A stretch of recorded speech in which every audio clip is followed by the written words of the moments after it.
So in review, when we're thinking about these two perspectives of contact hypothesis and perception checking, these are great theories. In retrospect, they simply don't work.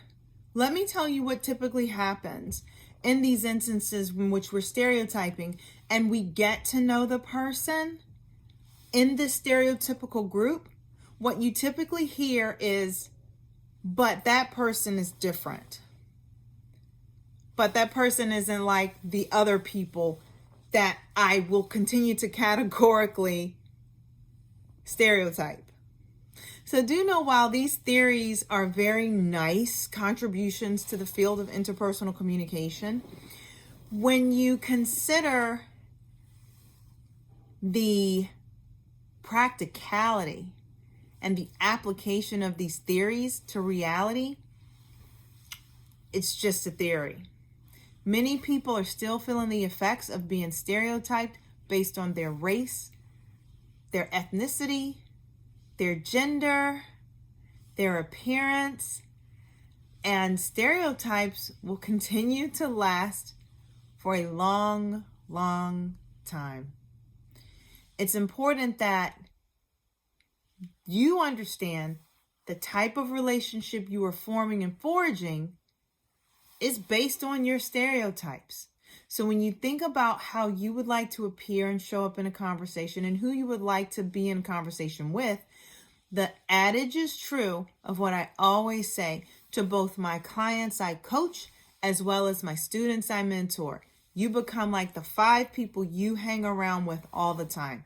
And in determining who you should hang with and who you should not hang with is indicative on what you want to be, do, or have as an individual.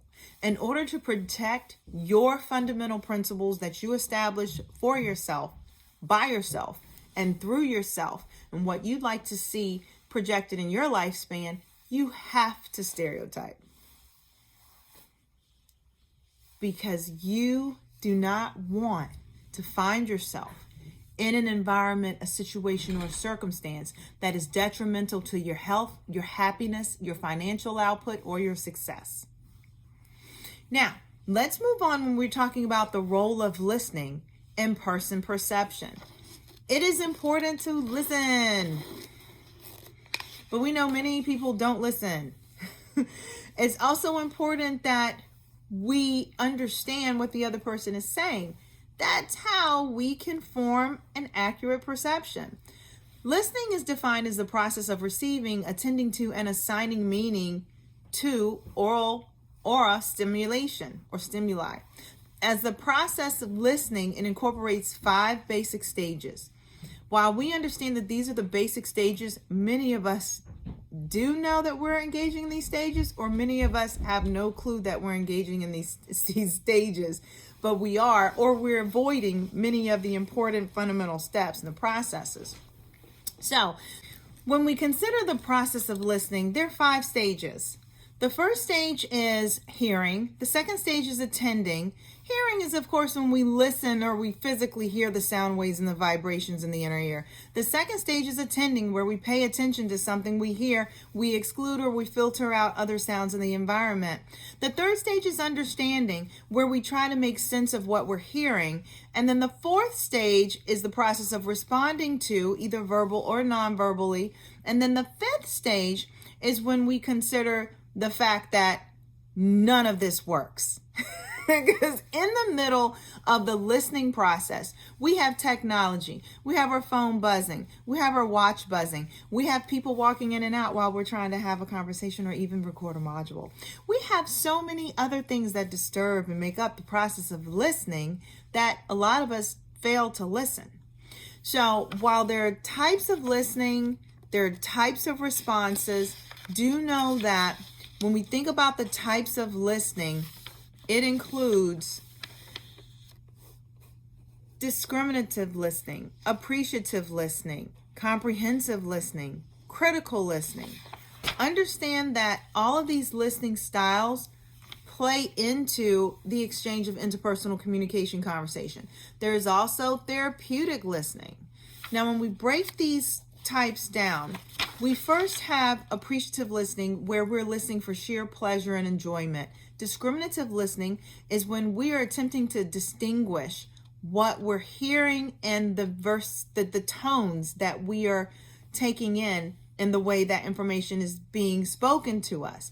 Comprehensive listening is the goal of understanding, seeking to listen to understand and retain the information, like we're engaging in with these modules.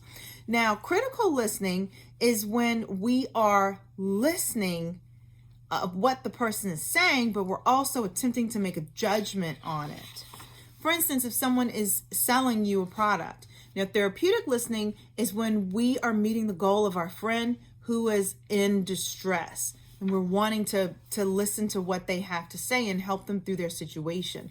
There are different listening styles. There are people-oriented listeners, action-oriented listeners, content-oriented listeners, and time-oriented listeners.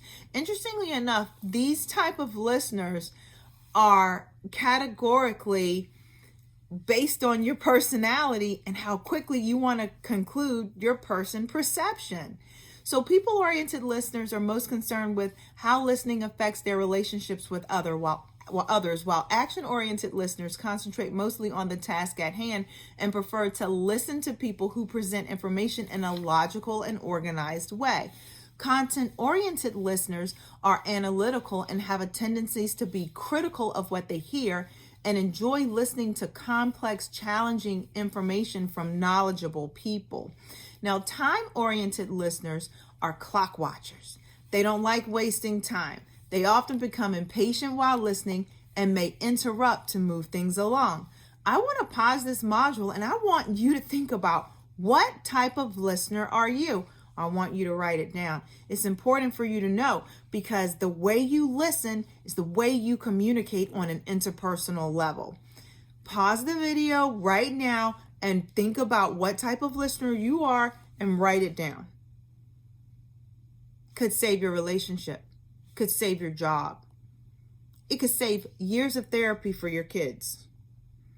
Are you people, action, content, or time oriented?